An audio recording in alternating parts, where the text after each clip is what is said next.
Hello, good evening. Um,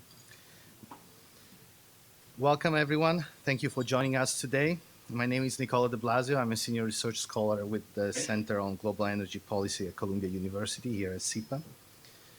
Tonight, we're going to talk about technology and innovation with Dr. Ellen Williams, Director of the Advanced Research Project Agency Energy, also known as ARPA-E, who I will introduce in a second. Let me first quickly say that this event, like all of those at the center, is being broadcast live on both the full video and a podcast recording will be available on the website and iTunes in the coming days. And for those of you watching online, as well as people here in the audience, you can ask questions at any time using the hashtag GCEP events and the Twitter handle at ColumbiaU Energy. So, in 2009, ARPA-E was a handful of innovative energy leaders with ambitious ideas about creating an agile government agency that would reshape the US energy landscape. Today, after only 7 years, ARPA-E is changing the game in energy innovation with a diverse portfolio of more than 475, I hope the number is right, early stage technology projects. Ellen Williams, with her extensive experience in academia, industry, and government, is the leading force behind all this. Prior to joining ARPA-E, Ellen served as senior advisor to the Secretary of Energy, chief scientist for BP, and is currently on leave of absence from the University of Maryland, where she also founded the Material Research and Engineering Center. Ellen received a bachelor in chemistry from Michigan State and a PhD from Caltech in chemistry. It is a great pleasure for me personally and for all of us at the center to welcome Ellen here. So please join me in welcoming her. So Ellen will start with a presentation, and then there will be a moderated discussion with David Sandalow, who's an inaugural fellow at the center. Great, thank you. Well, it's both a pleasure and honor to be here at the Center on Global Energy Policy. I'm delighted to have a chance to tell you about ARPA-E. And I think what I'm going to try to do here is give a quick overview that introduces you to the concepts and how and why we work at ARPA-E, and then we can have a more in-depth discussion, and I hope quite a bit of participation with you as well. So on this first slide, before I transition to the next slide, I want you to pay attention to our logo on the upper left there, which is changing what's possible. And for us at ARPA-E, changing what's possible refers to the energy sector, and it's a mission for which we feel a tremendous amount of urgency. And I think most of you are probably familiar with the urgency and the need for changing the energy sector. These are projections and history plotted from EIA data. To the left of the yellow lines is the historical data, and to the right of the yellow line is the projection into the future. And when I look at this, it looks very grim. It shows that our use of energy worldwide is going to be continuing to increase dramatically into the future. But then I have to remind myself that this is a projection. It is based on the understanding of what is most likely to happen using today's assumptions and today's behaviors. It's not what has to happen. It's not what should happen. It's just what seems most likely to happen now. And that's a future that at ARPA-E and I think many other people want to change, because we are facing very serious issues of the impact of our high fossil fuel content and burning it on the atmosphere. And today we're worldwide releasing about 30 gigatons of CO2 per year, and if nothing changes, if we continue on the trajectory we see here, it will be more than 40 by 2040, and that will lead us onto a path to climate disaster. So we feel a tremendous amount of urgency to change this, and I have to say I'm very optimistic that technology can put in place the mechanisms that then policymakers can use to derive changes into the future. So let me tell you about ARPA-E. We heard it was founded in 2009. It's 7 years old. This slide is wording taking from our authorizing language from Congress to overcome long-term and high-risk technological barriers in the development of energy technologies. And we are tasked primarily to go out and look for innovative new emerging technologies that have the potential to make a big difference in the energy sector and invest in them to try to develop their potential and move them forward to have the impacts that we need to change and reduce energy-related emissions, including greenhouse gases, to improve energy efficiency across all sectors of the economy, and to reduce energy imports. And we're supposed to do this in the context of America's energy security, economic security, and technological lead in advanced energy technologies, meaning that we want the United States to remain a technical powerhouse in innovation and development of new technologies. So that's our mission, and it shapes how we do everything we do. So there's 3 key points here: emerging, innovative, disruptive technologies, the 3 topics of our mission in the energy sector, and the focus on the economic and energy security. So the outcome of the first 2, the breadth of coverage of the energy sector, is illustrated on the vertical axis here. So we fund programs. Each of those circles represents a funding investment that lasted about 3 years, and they scan from electricity generation at the top, through the electrical grid and large-scale storage, through efficiency and emissions across all sorts of sectors, and then transportation and storage for electric vehicles. So we're trying to cover a very broad technology space. Each of those circles that's a program, however, only lasts for 3 years, and that is because we're looking for new innovative ideas. So we find ideas, we want to put an infusion of research funds in, typically about 30 million, focused on about 10 or 15 projects, fund them for 3 years, try to accelerate their development to the point where we can see, is this a go, is this not a go, and if it is a go, to hand it off to another investor, a funding agency that will continue to move that technology forward. So we have a varying portfolio over time that addresses our innovation mission. We've got a varying portfolio over energy sector that addresses our areas of energy technology impacts. And then the third area, which is economic security, energy security, and technological lead, comes down to us a very important issue in all of the work that we support, which is, if it works, will it matter? Because what we want ultimately is to have impacts on the energy sector. We can make the most beautiful, most advanced, most powerful new technology, but if it's not economically competitive, or better yet, economically attractive, it won't get used and it won't have the impacts that we want. So every one of our projects is tasked with dual sets of requirements: develop great technology and do it in a way that is consistent with a technology that's going to have economic and commercial uptake. So each of our teams is supported with 2 mentors from ARPA-E, a technical mentor who's our program director, and a commercialization mentor who's our tech to market advisor. And both of those people work with the teams all the way through their projects, helping them develop the best technology and a pathway towards commercial impact. And we've been following now for the past few years the outcomes of our projects. 7 years is not a long time to develop a new energy technology. So we've been following various metrics that indicate activity and progress. And you can see at the end of last year, we've reached a point where we have 206 alumni projects that have finished their support from ARPA-E. And out of those companies, those teams, about 35, 36 have formed new companies. A lot of our teams are university teams, and some of them are so excited about what they've done that they form a new company. We have about 60 that have gone on to find funding to continue to develop their technologies through other government programs. And then we have 45 teams that have gone out and raised private sector funding to continue to develop their technologies to the tune of $1.25 billion. And those teams are really moving their technologies forward in commercialization. We're starting to see products on the market, and we're really very, very optimistic that we are succeeding in our goal to get these technologies not only developed, but moving forward into the hands of the commercial sector where they're going to have the impacts that we want them to.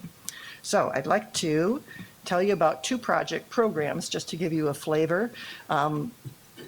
Given the chance, I would spend hours and hours telling you about each of these programs because I'm so excited about many of them, but I'm going to limit myself.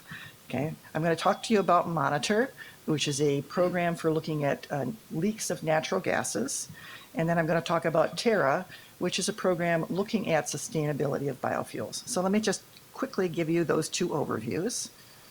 Okay, so monitor, methane, and I have to say, all of the names of our programs are acronyms, and our program directors get a big kick out of creating clever acronyms. So methane observation networks with innovative technology to obtain reductions. You can see the cleverness of the acronyms here. But the basic idea with the monitor program is that we know that while natural gas is a lower CO2 emitting source than coal, there are concerns that if you actually leak methane into the air, into the atmosphere, methane itself is a greenhouse gas, and you mitigate or remove some of the benefits of replacing coal with methane. And it's estimated about 2% of natural gas use in the United States is wasted as leaks into the atmosphere. So what we're looking at in Monitor is addressing the question, because we want to have something that gets taken up commercially. Suppose that you're a natural gas producer. You have a series of gas wells, and you're faced with the question: I'm losing 2% of my gas to the atmosphere. That's clearly losing me money. But on the other hand, it costs a lot to detect the leaks and find them and fix them. So the question here is, can we produce a natural gas leak detection system that makes it economically competitive for a gas producer to find and fix the gas leaks, that producer will make more money by the gas they're not losing than it costs them to fix the leaks? And so we've set up a series of technical targets, and we went out with a call for proposals to ask teams to address this issue. They have to be able to detect a leak rate of 6 standard cubic feet per hour, locate where the leak is coming from within 1 meter, and tell us how big the leak is. So then with those things, the producer can find a leak and fix it. The detection has to be less, the cost of the system has to be less than $3,000 per year for each wellhead, and we believe that if we can get these to work, it will improve the sustainability of domestic natural gas production. So that's the program, and that was our rationale. We went out with a call for proposals. We got many exciting proposals, and this is a list of the teams that we're funding. And so if you stop and think about what we're talking about here, detecting natural gas in the atmosphere, we of course can do that. We need a good sensitive sensor. We also actually want to be able to discriminate the natural gas that comes from an oil well from the natural gas that comes from, say, agricultural emissions. They have quite different signatures in terms of their chemistry. But we also need to be able to find where that natural gas leak is coming from. So it's not enough just to have a sensor here saying, I smell natural gas. Okay? You have to do more than that.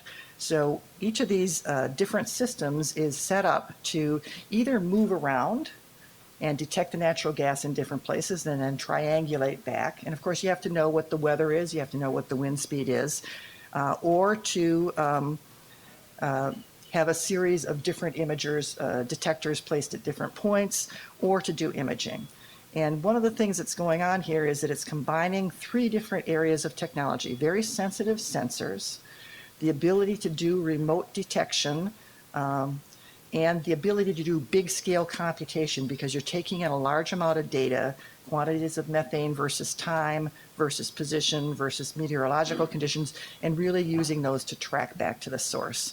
So we had a tremendous number of very creative proposals, many different approaches, which is part of the way we work at ARPA-E, is because we're looking at emerging disruptive technologies at the beginning of a project. We don't know which one of these projects is going to be the one that wins. Several of them might win, some of them might not work. So we intentionally pull together a portfolio of projects that are very different approaches to the same end goal. So I'm just going to show you one of the outcomes, early outcomes from, I think it is Rebellion Photonics. Okay, so their idea is actually imaging.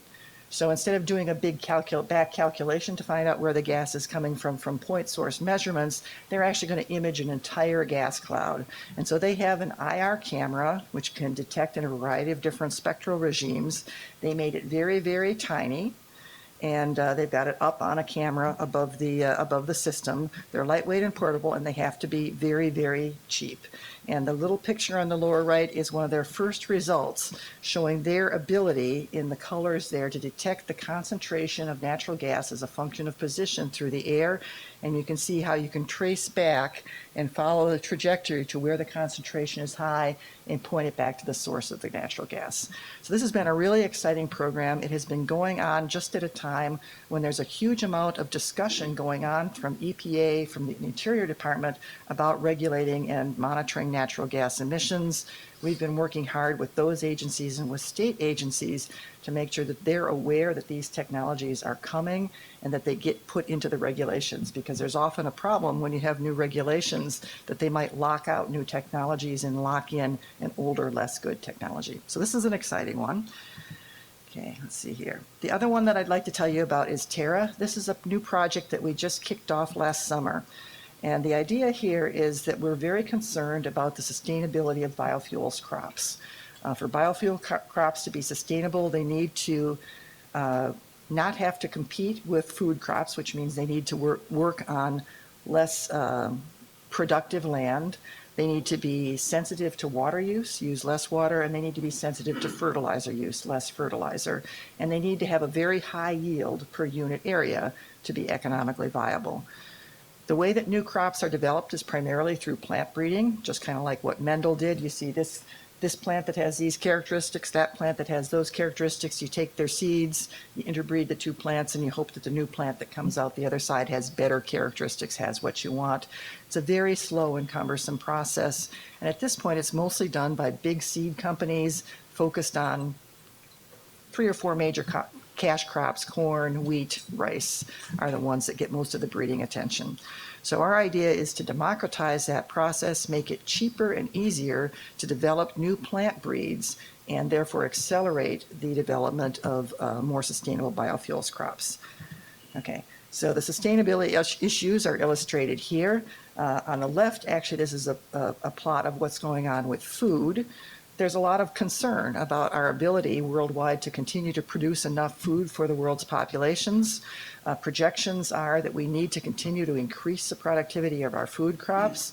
However, the rate of increase in productivity of these crops has been going down. The ability to breed better crops is not as fast as it was in the early days when they were capturing the low-hanging fruit. And on the other hand, for biofuels crops, the bioenergy plan requires a very significant increase in the genetic grade and dedicated energy crops. So we've got these two problems here, and frankly, the outcomes that we're going to come out of from Terra to improve the sustainability and the productivity of biofuel crops, bioenergy crops, are also going to be very important for food crops. Okay, so what are we going to do here in Terra? So what we're going to do in Terra is amazing. Ordinarily in plant breeding, the subject matter expert goes out and looks at the crops 3 or 4 times a year and says, this one looks good, that one doesn't look good. He measures 5 or 6 different parameters, and you come back and you do your assessment. We're going to turn that on its head. Instead of a slow subject matter expert, we're going to have cheap, all the time, robots out monitoring and measuring the crops. So we're going to have little land robots that run around the fields, and they touch the leaves and they measure the spectra, and they look at the quantity, the structure of the leaves on the plants. And we're going to have overhead sensors on little drones that are flying around, measuring the water content of the soil, the color of the leaves, and so on. These are measurements of the characteristics of the plants, or their phenotypes. And we know a lot about the genetic characteristics of any plant that we might want to breed. It's easy to do genotyping. The really hard thing in genotyping and genetic characterization is understanding the relationship between the genes that you can see in your plant and the characteristics of the plant. That is a really hard problem. By upping the amount of information we have about the phenotypes, the plant characteristics, we're going to put in place a big database system that's going to allow us to greatly increase our ability to correlate genotypes and phenotypes, speed up the breeding cycle, and develop faster improvements in plant characteristics. So here's some of the teams that we're starting with. So first in the center, current breeding. So you can look at the number of phenotypes that we're going to be sensing. Typically, tens might be sensed in a normal breeding program. We're going to be looking at thousands. Typical resolution might be a meter in typical programs. We're going to look at a centimeter. We're going to look at a wider spectral band, and the big one is data collection. Instead of bytes of data, we're going to be collecting terabytes of data, and with a much faster cycle time. So the pictures on the left are our central facility, they're going to be doing a core database of standard phenotypes. This is in Maricopa, Arizona, and they've set up this huge robotic gantry, which I'm actually going to get to go out and see next week, which is going to scan back and forth over the fields, measuring constantly the whole set of standard data types and creating a standardized library. This is a team from Carnegie Mellon. They've got 2 ground robots that are moving around, and I've been out to see these, they're really cool, that are moving around in the field, both taking photographs of the plants and digitally analyzing them, plus touching and sensing the plants. This is a team from Near Earth and Purdue. They have an overhead drone that's going to be doing the mobile sensing of the crops. And this is another gantry to move that moves the sensors of the crops, but this one is going to be movable. It's going to be able to move around on the field. So the ones on the right are the ones that we're going to try to develop as technical commercial developments that a variety of crop growers and breeders, including universities, can use in competition with traditional seed growing and really accelerate this process. So this one has just kicked off. There's huge excitement in the agriculture community. We are focusing on a specific biofuel plant called sorghum, but we already have many, many partners from other parts of the agriculture industry, including wheat, corn, and rice, who want to use these technologies and use them to develop their crops as well.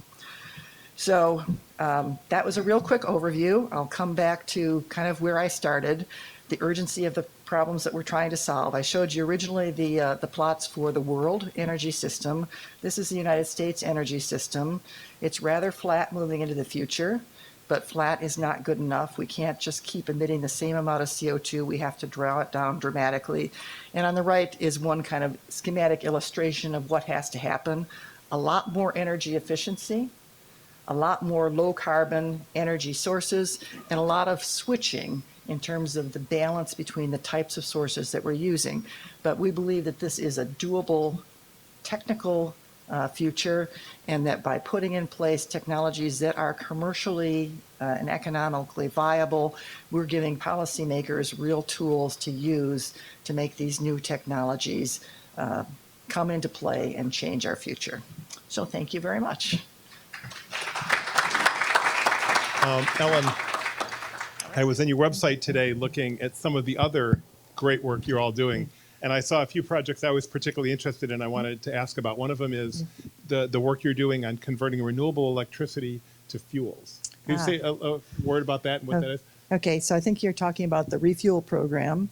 So this is a new program. So we have a whole bunch of new programs out in funding opportunity right now. So it's calls for proposals for people to respond to. So one of the projects that we're taking a good hard look at is the opportunity or the potential to create liquid fuels in a very clean fashion. So right now we can create liquid fuels from biomass, and that's good. We also primarily create liquid fuels from fossil fuels, from oil and petroleum products. So what we would like to do is look at the possibility of taking clean electricity, electricity generated by solar or wind, and using that electricity to drive a chemical reaction between molecules from the air like CO2 and nitrogen and water to create a liquid fuel that can be transported easily, and that can then be transformed electrochemically back into electric power to drive vehicles and ultimately possibly for grid storage. So this is a very high risk, high potential project, and we're already seeing, I've heard from just talking to people in the community, a lot of excitement about this. It's not easy to get a nitrogen molecule, which is a very stable molecule, to react and form the products that you want. We think there are some real opportunities here, and we will see in 3 years how far we can accelerate this new approach to liquid fuels. Now, of course, it's called Refuel in light of ARPA-E's love of acronyms. Not to put you on the spot, do you remember what Refuel stands for? All right, I'll ask you another one. Yeah, the L is almost certainly liquid. That's great. Another project looked very interesting was the project on connected and automated vehicles. What are you doing with that? Because that's a really important area and very important here in a city like New York. Yeah. So we have another one that's out in a call for proposals right now, and the project is called Next Car. And it is a technical look at the implications of automated vehicles. So automated vehicles are coming. They're being developed primarily for safety issues and for transportation congestion issues. And in that sense, well, they will almost certainly have some energy benefits. But we took a look at this project, at this topic of connected vehicles, and realized that what's happening with an automated vehicle is the vehicle is being given a lot of information. It's being told, where are the cars around me and what are they doing? Which tells you, am I going to have to speed up or slow down? Where is there a traffic light coming? Am I going up a hill? Is it raining? What's the nature of the situation around me? And so that gives you a lot of ability to look ahead and plan what the car is going to have to be doing next, much more than we normally do as individual drivers. And also in some cases as individual drivers, we're kind of thwarted because the other drivers around us don't respond the way we think they should. So with that information, we believe it's going to be possible to use some big data analysis to tune the way the engine is running, because every engine and drivetrain has sweet spots in their performance where they have the best energy efficiency. So by knowing in advance what the car is going to need to be doing, we believe it's going to be possible to just tune an existing drivetrain to improve the energy efficiency by probably as much as 20%. So this call for proposals is out. Again, I'm hearing murmurings from the relevant community that there's a lot of excitement. And so I'm looking forward to seeing the concept papers, which are going to come in the next few weeks, and then the full proposals. When I was at the Department of Energy, we funded some analysis of whether autonomous vehicles would be good for environmental for emissions or bad for emissions, whether they go up or down. Is this a literature you followed at all in the course of developing this proposal? I did not personally, but our program director did. And so if you look at our call for proposal, it's a term paper with a huge amount of information about the field. And this, by the way, this is a topic that the Center on Global Energy Policy is working on as well. And our director, Jason Bordoff, had some interesting writing on this for anybody who's interested in it. Ellen, so you've got all these interesting areas you're working on. How do you choose what areas to work on? Yeah. So we choose broad topical areas. So you saw that we have a spectrum of different areas that we're constantly covering and cycling among. And so we focus on recruiting program directors, because our program directors actually propose and define areas of the actual opportunities that we're going to work on. So we're constantly looking to hire new program directors because they serve limited term appointments. And so we'll look for people who have expertise in the areas that we think are important. Transportation, which would include people who have transportation battery experience, people who have transportation traditional engine experience, people who have transportation fuels experience. And so we'll constantly look to keep a broad portfolio of program directors across all the areas of interest. Then when the program director comes in, we rely on that person who is a deep subject matter expert to, first of all, be very familiar with what the issues and opportunities are in their field, but also to then do a tremendous deep level of research, going out and talking to key players, assessing where there are opportunities, and then eventually proposing a new topic for which we'll provide funding. And then we go through a pretty rigorous and brutal process where the program director proposes a new area. It's called his program pitch, and the rest of the program directors pick holes in it and tell him why it won't work. And eventually we converge on something that's really looks like it's a very good investment. So there's some top technical talent here at Columbia University. What's your pitch to anybody in the audience who might be thinking about their next step? Why should they come be an ARPA-E program director? Well, okay, so an ARPA-E program director is probably the best job in the world, even better than mine. And so our program directors, as I've just told you, have a huge amount of autonomy. Many of them come in very strong subject matter experts with vision about the importance of what could be accomplished in their field. And so people who come in as program directors really have an opportunity to define a program, say how it's going to work, and then fund and run that program, because our program directors work very closely with the teams.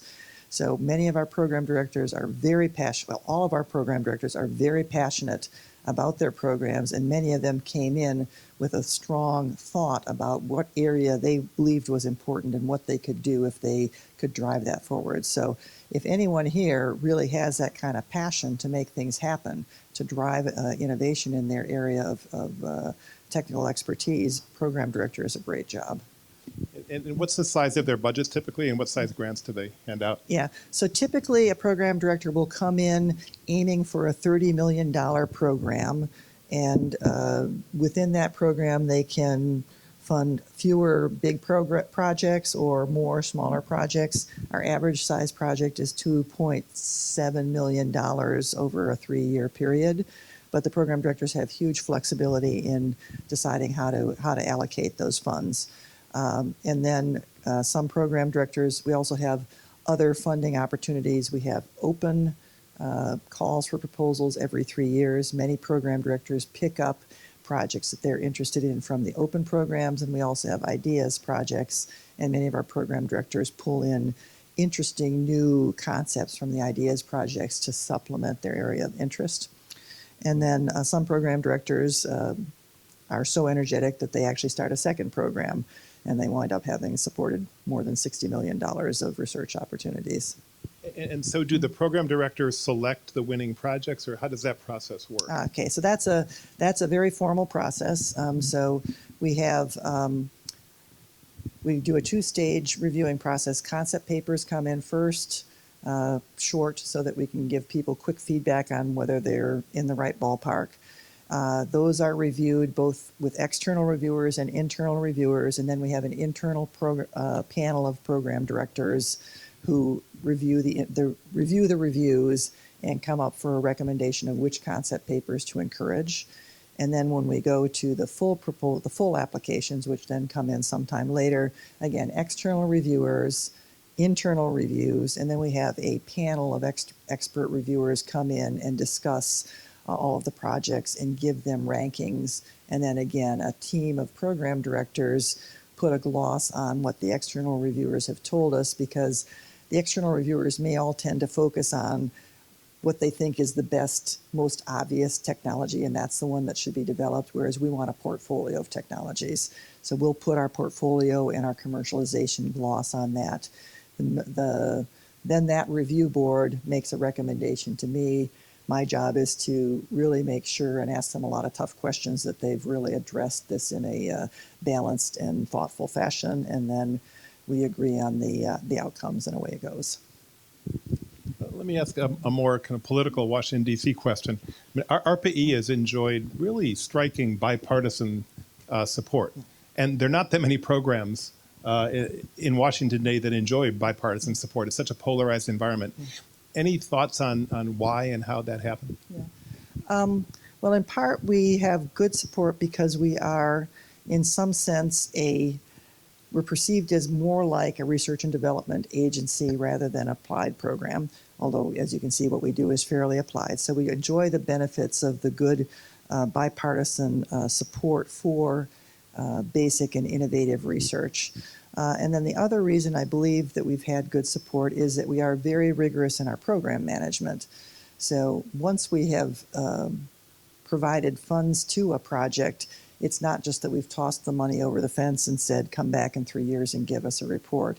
Our program directors and our commercialization advisors work very closely with the teams. They have milestones that they've set in a cooperative discussion at the beginning of the project.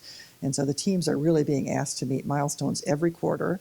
If we discover that a project really isn't going to have the success that we'd hoped for, that the initial hypothesis isn't going to work, we generally cancel that project, usually with mutual agreement with the performers, who also don't want to waste their time on a technology that's not going to work. And so I believe that Congress really finds that kind of discipline in managing the projects quite attractive. ARPA-E hosts the summit every year outside of Washington. Somebody called it the Woodstock of clean energy the last time I went. Could say a word about the conference for those who haven't been there and okay. what it is? Yeah, you should definitely all come to our annual summit. So it's, as you said, usually outside of Washington, D.C. in suburban Maryland. And what we do at the summit is we bring all of our active performers to have a big technology showcase. So last year we had about 250 technology teams on the showcase floor. Each of them sets up a booth, and you can walk around and talk to all of these teams and see and talk to them about what they're doing with their amazing technologies. And then as part of that, so the showcase is going on. We have speakers to come in and talk about the policy context, the political context, the commercial context of clean energy. And we also have a lot of activities that are designed to help create bridges between our project teams and people who might potentially fund their projects to carry them forward. So we do networking activities with other government agencies, networking activities with potential private sector investors, and also with professional societies to just make sure we create as many linkages as we can so that when our teams reach month 36, when we're not going to fund them anymore, they're ready to step forward with their next round of funding so our technologies keep being developed. It's generally in February or March every year? Is that right? It's likely to be early March next year.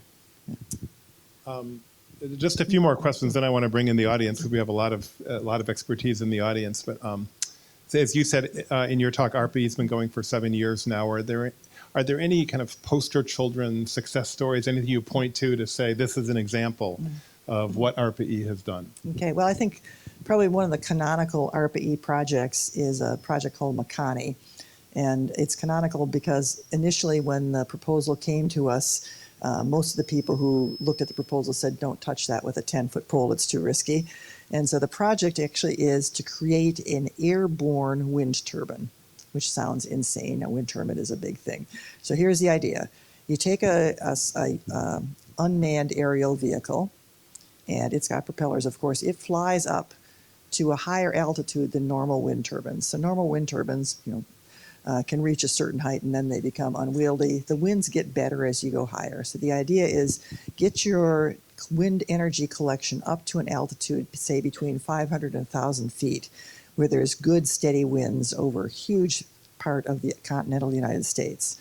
So at mechanical ground-based wind tower heights, maybe 15% of the U.S. has good wind. Above 500, between 500 and 1,000 feet, 85% of the U.S. has good wind. So you want to get up to that higher place where there's more wind. And then you're going to fly your UAV around in a circle that mimics the path of the tip of a typical wind turbine blade, which is where most of the energy is collected. The propeller of the wind turbine is going to be steering it, and you're also going to be picking up the crosswinds, which will then spin the propeller even faster, use that to generate electricity, that fast spinning. And then you've got a tether, a long cord, coupling the turbine, the UAV, to the ground, and you send the electricity down the cord. So sounds simple, sounds crazy. The team, when they came to us, were having trouble with their aerodynamic controls. As you can well imagine, it's not easy to both have the same propellers steer your airplane and also collect the wind power. We supported them to solve their aerodynamic problems and to develop a prototype, which they built. It was 8 meters across, and they demonstrated they could send 7 kilowatts of power down their tether. After that demonstration, Google X, the venture arm of Google, which is now called X, really liked that idea. They picked up this project, and they have been developing it ever since. I don't know how much money they have put into it, but they now have a 600 kilowatt version, which they're field testing.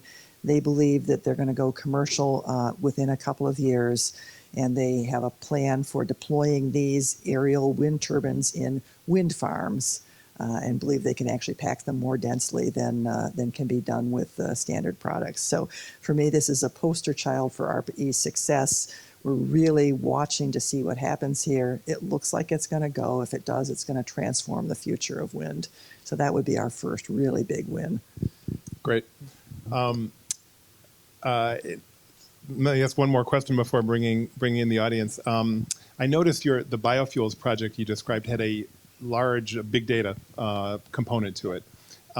Any thoughts about the role of big data, either kind of in ARPA-E projects or more generally in energy innovation? Is this an important tool for energy innovators? Yeah. I think we're increasingly seeing big data being an issue, an opportunity for us. I mean, we're looking for opportunities to innovate and do new things.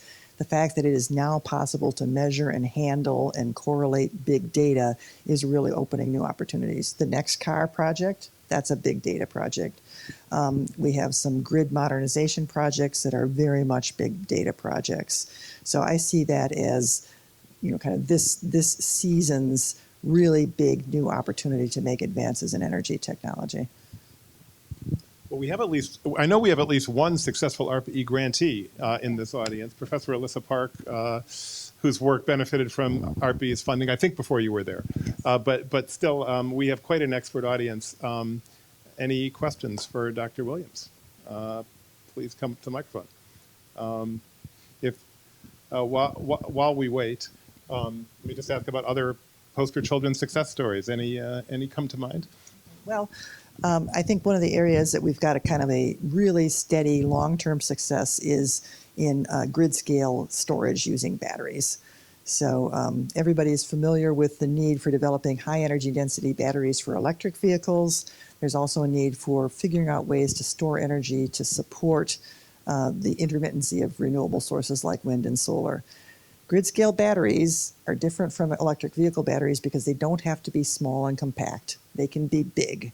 And so you open up a whole range of different types of chemistries that you can use for a grid scale storage. So we first started looking at grid scale storage, I think, with our first opportunity announcement in 2010. And we have had consecutive hits of teams that have come forward with innovative new battery designs and battery chemistries, including one from City University of New York, which has commercialized. And we're really seeing them drive towards the techno-economic goals that we set for grid scale storage. So that is one that we think is going to have a very big long-term success. Some of our project teams are getting their first markets in developing countries where there's a real need for storage to stabilize against unreliable power systems. And so this is one that I think is going to be a long-standing success story for us. Great. We're here with Dr. Ellen Williams, the director of ARPA-E. Please identify yourself. Dr. Williams, thank you very much for coming here. I really enjoyed your talk. I'm Mike Mull, I'm a professor of applied physics here at Columbia, and it's just a terrific talk. I have a question, though, about the first slide where you talked about the mission of long-term and high risk. Yes. And then your projects are 3 years long.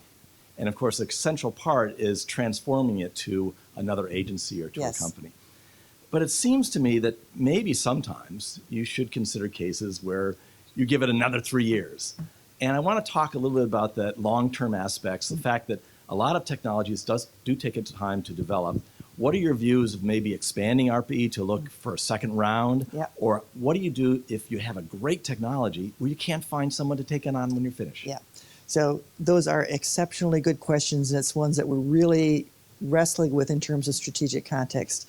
I would say that while I showed you some of our shorter term technologies and talked about it in terms of short term goals, we actually do look at things with long term impact in the context of what could we do to really give a push to this technology. Our poster child for that right now is we actually have a fusion program. We do not think we're going to create a fusion reactor in 3 years, but we do think we can remove some of the technical barriers in fusion research and help accelerate that. So that's one that's long term, and we're actually now thinking it's a 6 months into that program. We're already thinking about, well, what happens after 3 years if some of these teams are really being successful? Will somebody pick them up? What do we do if they don't?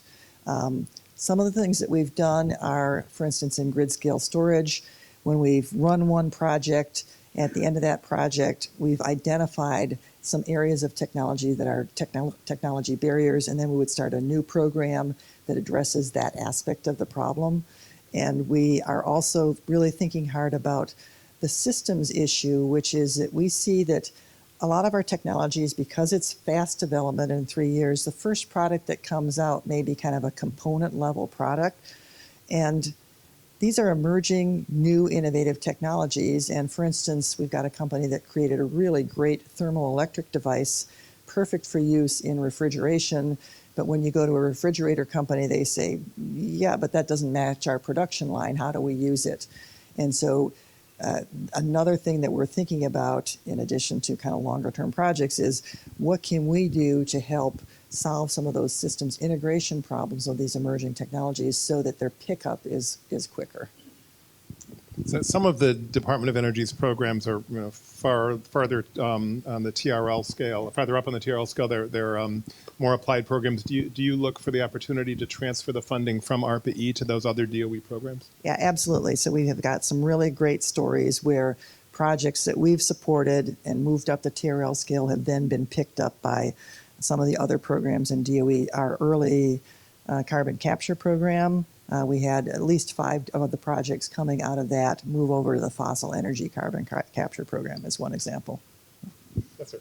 Hello, my name is Brendan Riley. I'm a visiting scholar at NYU as well as an entrepreneur in residence at CUSP. I'm curious about the research part of this versus the commercialization. Yeah. So especially in regards to, let's say, undesirable chemicals or things that are hard to get rid of after the production's done. Is that part of the initial evaluation to say, that's a really great idea, but we don't want to have 15 tons of plutonium or something crazy sitting around for every one of these batteries? Right. Yeah, that actually is part of our initial analysis. So we would consider that part of the techno-economic analysis. We had one project I remember where it was greatly dependent on the use of beryllium and beryllium oxide, and we looked at that and said, and considered that at scale and decided it was not going to be a goal for that reasons. And we also have projects that are specifically designed to drive safety into a system as a way of advancing a technology and improving its technical uptake. Yeah. Please. Hi, Kathy Caradu. I'm with the Building Performance Lab. That's part of City University of New York. I'd like to just go back to the relationship with DOE. I'm in the energy efficiency area, and I know that DOE funds a lot of work with startups and looking for new technologies. And what's the relationship between what you're doing and what they're funding? Yeah. So we're always looking for. First of all, we don't want to duplicate things that other programs in DOE is already doing. So we're always looking for innovative areas that DOE is not now addressing. So we work hard to communicate with the program directors. Generally speaking, and there's always exceptions here, the applied energy programs are typically working on a roadmap. They have some very strong ideas about where the directions they want to go in and how to move down that roadmap to improve the technologies and work with the existing commercial sector. And our mission is to basically try to find places that will disrupt or accelerate that roadmap. And so when we find a new technology that has really got a potentially positive effect on their roadmap, that's when some of the programs will pick up some of our technologies or they might modify their roadmap. Good evening. My name is Andrew Isle. I'm an independent consultant in climate and clean energy policy. Thank you for your comments this evening.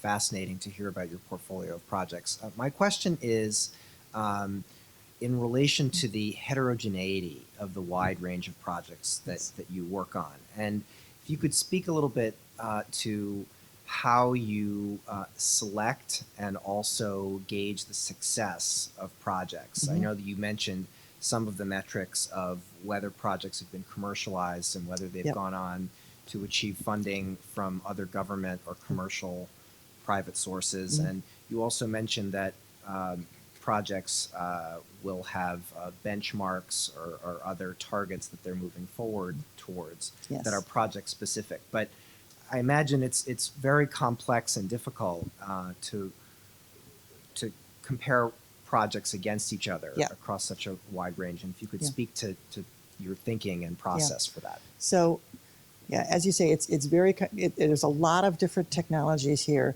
but one of the very key simple concepts that we use as we evaluate a program concept is its materiality.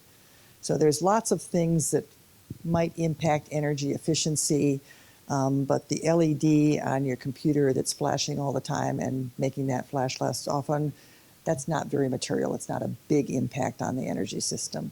So one of the key drivers for us is we're looking for impacts which, if fully implemented, would have at least a quad's worth of energy. So the U.S. uses 100 quadrillion BTUs of energy every year. So we're looking for projects that if the technology was fully successful and got fully implemented, it would reduce energy use by at least one quad, or the equivalent reduction in CO2 emissions of one quad's worth of fossil fuels, or the equivalent reduction of energy imports of one quad's worth of oil or gas. So that's a really simple concept for us, and it's really important because there's lots of cool technologies that you could do and that people bring to us, but ultimately they're not going to have a big enough impact. So that's one characteristic. The other one is, is there really a technical potential there?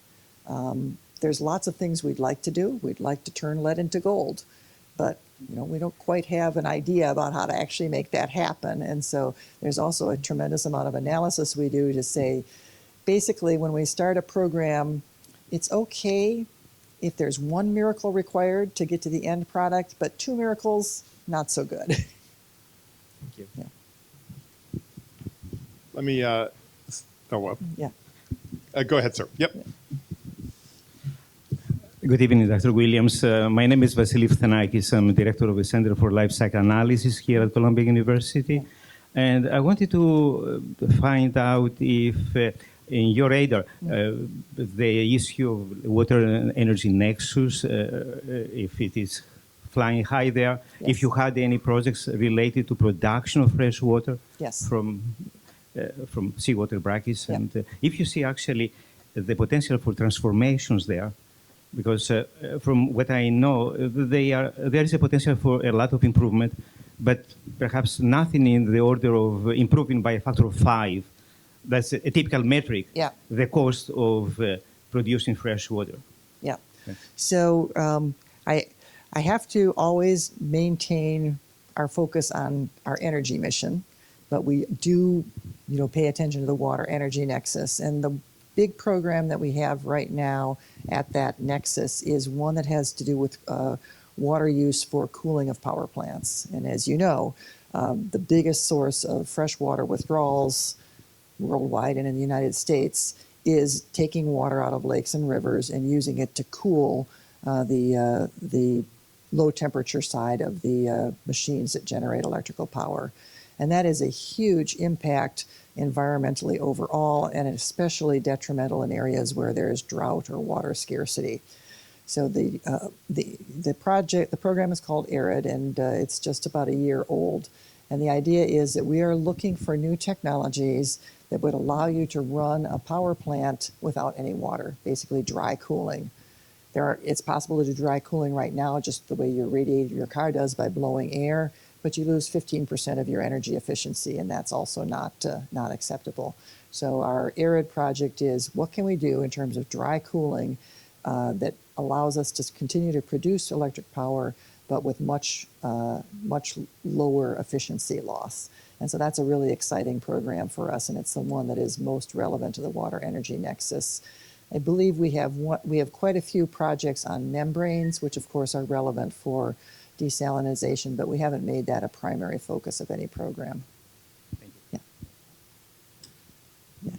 Hello, my name is Frank Elias, President and Executive Director Oh, of sorry. the Cancer Foundation. I'm wondering whether you have any working partnerships with other nations regarding the use of your energy technologies here at CGEP. Yeah, we have discussions with other nations, and as I mentioned, some of our project teams are finding their first markets in other countries, and so it's early days for us to figure out how we would interact competitively. It may be that Mission Innovation, which is a worldwide program, it will provide us with some help and support in figuring out how to work internationally. Have you done anything outside of the United Kingdom or perhaps Israel? We've talked about Israel, and I have close ties in the United Kingdom, and they have some new things that they're trying to do in innovation. And again, it's a matter of how do you balance the funding requirements, which is to fund within your own company, with the international collaboration aspects. Yeah. Yes, sir. Yoram Kinberg, YK Capital. Yeah. Question: if you have to pick a winner among the renewable, you talked about wind, Yeah. solar, water, Yeah. and nuclear gets very little attention. Like 20 years ago, I would have bet on nuclear personally. Yes. But because of accidents in Japan and Russia. What's your winner 20 years from now? Okay. Well, Okay, first of all, I think we need them all. I don't think there is a single silver bullet that's going to fix this problem for us. I think we're going to need a good mix of energy sources. I also believe that nuclear is very important. We haven't funded a nuclear program at ARPA-E, but we're actually doing some analysis right now. The Department of Energy is paying a lot of attention to small modular reactors as a way of addressing the safety concerns and creating intrinsically safer reactors. So we're doing some assessments to see, is there, as with fusion, a place where we could provide a focus of funding that would remove some roadblock in that process. But to come back to your big part of your question, I don't think there's a single winner. I think we have to really drive every aspect of energy efficiency and clean power production. Like in Africa, they're many water. Yeah, but not every place has got good capability for hydropower. Clearly, hydropower where you can do it is wonderful. Does RPE have any hydropower related funding? Or you're aware of? We don't have any direct hydropower. We have some tidal projects. Yeah. Yes, sir. Yeah. Hi, Brian Seavitt, sales consultant with Broadway Energy.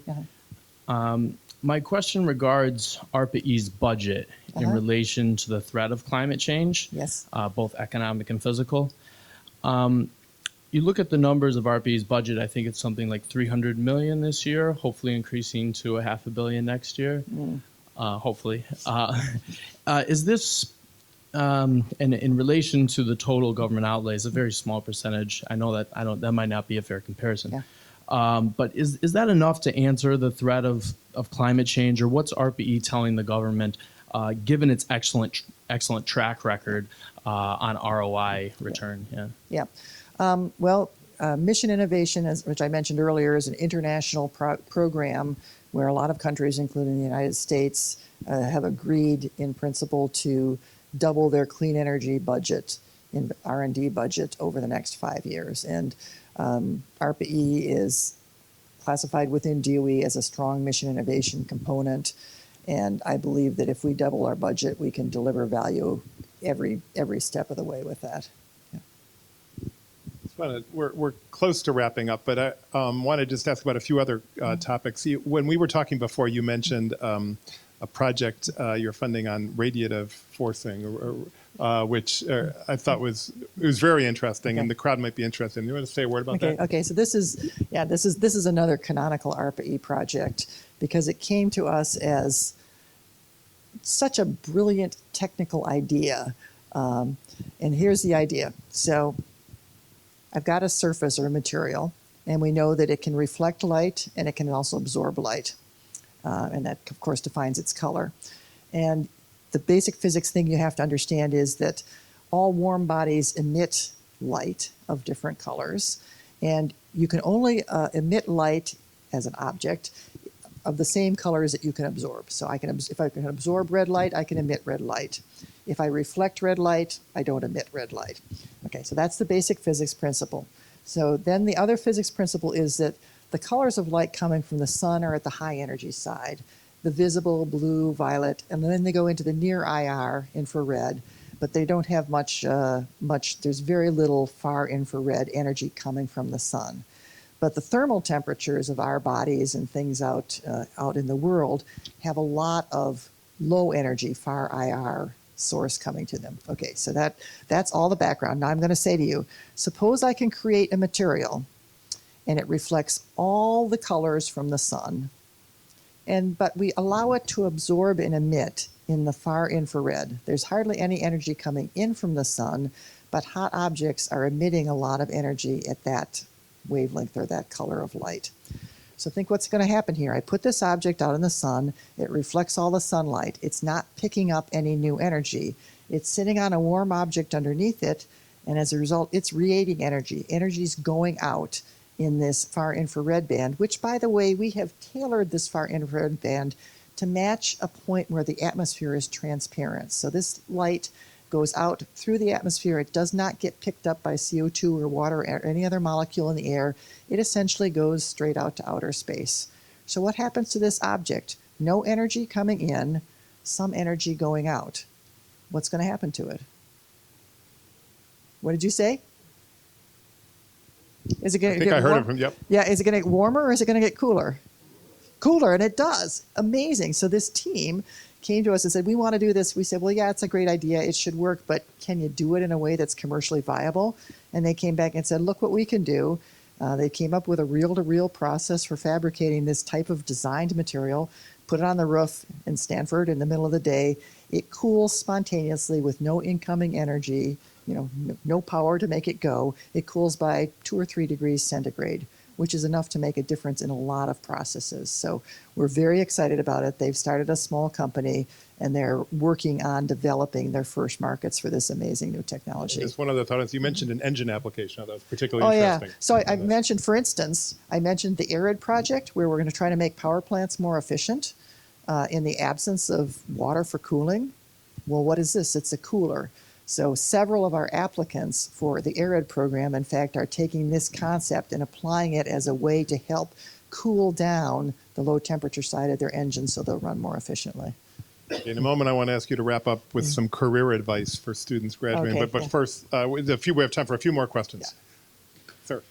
Thank you for joining us. My name is Dan Gluck. I'm an independent researcher, not connected with Columbia, although on the project you were just mentioning, I know that Columbia also has a research lab in atomic molecular and optical physics, which is using lasers to achieve some of the same ideas as that fabric. But what I wanted to ask about was, I was thinking about the fusion project you mentioned earlier, and I was curious, does RPE accept proposals that are not in response to a request for proposals, that are not directly within one of the areas in which you've appointed a program director? And how does that process work? Yeah. And also, what is the intellectual property implications of accepting money from RPE? Okay, 2 good questions. So the first one is we run an open call for proposals every 3 years. And so in that call, it's just like, send us your best ideas. And in fact, Makani, the wind turbine, and I believe the radiative cooling project were both open projects. Things that people came to us with their amazing ideas, and we said, this is so incredible, we have to fund it. So we do accept a proposal outside of our focused areas. IP, the performers own the IP. We do not take any equity. When is the next opening? 2018. Yeah. A few topics we haven't mentioned so far. Carbon dioxide utilization. Yeah. Is that anything that RPE is looking at and thinking about? Because we're launching a project on that here at Columbia. Yeah.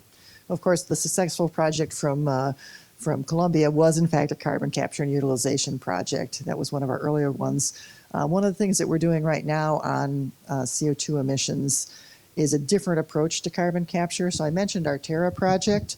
We actually have another call for proposals out right now for something similar to Terra, but instead of being focused on the productivity of plants in terms of their yield of product, this new project, which was called Roots, is focused on, can we breed plants that have deeper, stronger root systems? The root system is a way of getting carbon, the structure of the plant, down into the soil and to store that soil. And to put this in context, soil carbon is incredibly important for agricultural fertility, and it's a great way of storing that plants store carbon that they take out of the atmosphere. In the past 100 years, the intensification of agriculture has reduced soil carbon around the world dramatically, to the extent that all that carbon that has been lost from the soil is equivalent to 65 parts per million of CO2 in the atmosphere.